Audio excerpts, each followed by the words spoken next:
today we have this piece. Oh, looking all crazy. This was found on the marketplace. Hi. How you doing? And I picked it up because of these drawer pulls that I loved. It is in great condition. The drawers are all in excellent repair and they slide really smoothly, so I won't have anything to do there. There seems to be a little bit of a wiggle in the body, which I will fix. And I kind of have an idea of where I'm going with it. Hey. But we'll see, because things change as you go. So I'm pretty excited about it. It's going to get a rough sand real quick and all the pulls removed, obviously. And then you'll just come along in the process with me. I hope you guys are enjoying these. Okay, so I'm starting off with sanding the clear coat off the top of this. This was a very strange piece to sand. Like, it just kind of flew off everywhere. It's very weird.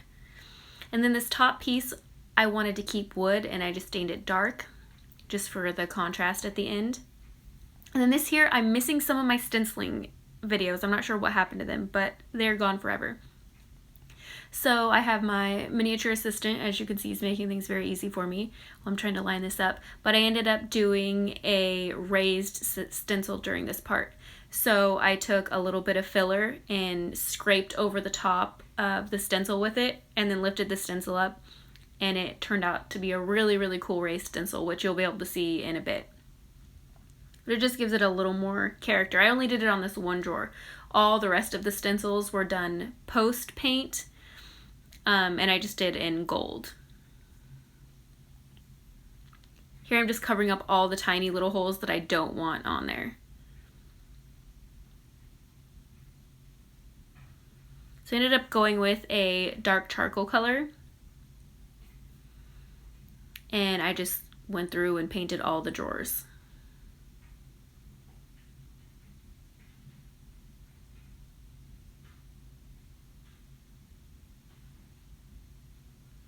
A lot of my work is done in the evening when there's not the best lighting, so that's what's happening here.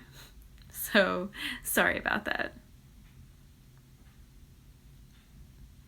And then on the raised stencil, I just take a little extra care to go over the raised portion because I want to make sure that all of it gets covered without knocking any of the stencil off.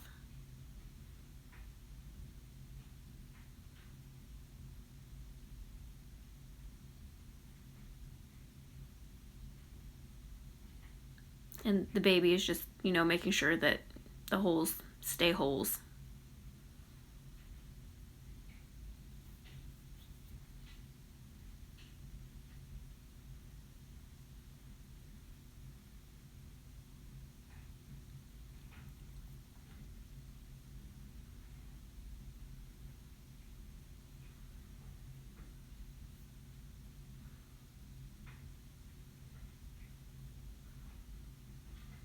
I'm going through and protecting everything with a clear coat.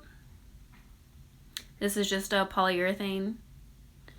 This one is in satin. There's a nice shine to it, but it's not gloss.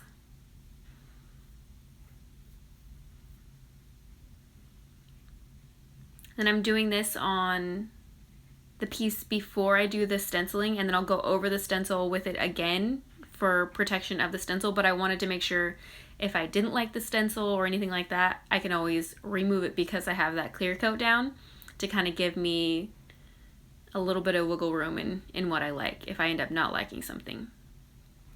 So now, again, I've missed the stenciling portions. I'm not sure what happened, but Lucas is aging the stencil for me with the sandpaper. I just wanted it to look a little more lived in because it's an old piece, so I wanted the stencil to kind of have the same feel.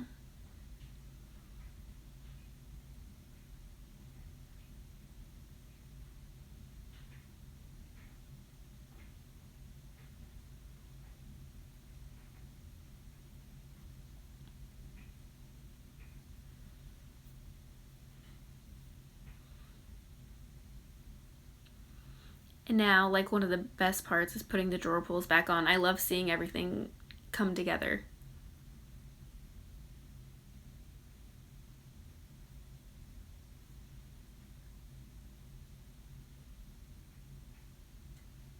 And I hope you guys enjoyed this piece. We'll see you next time.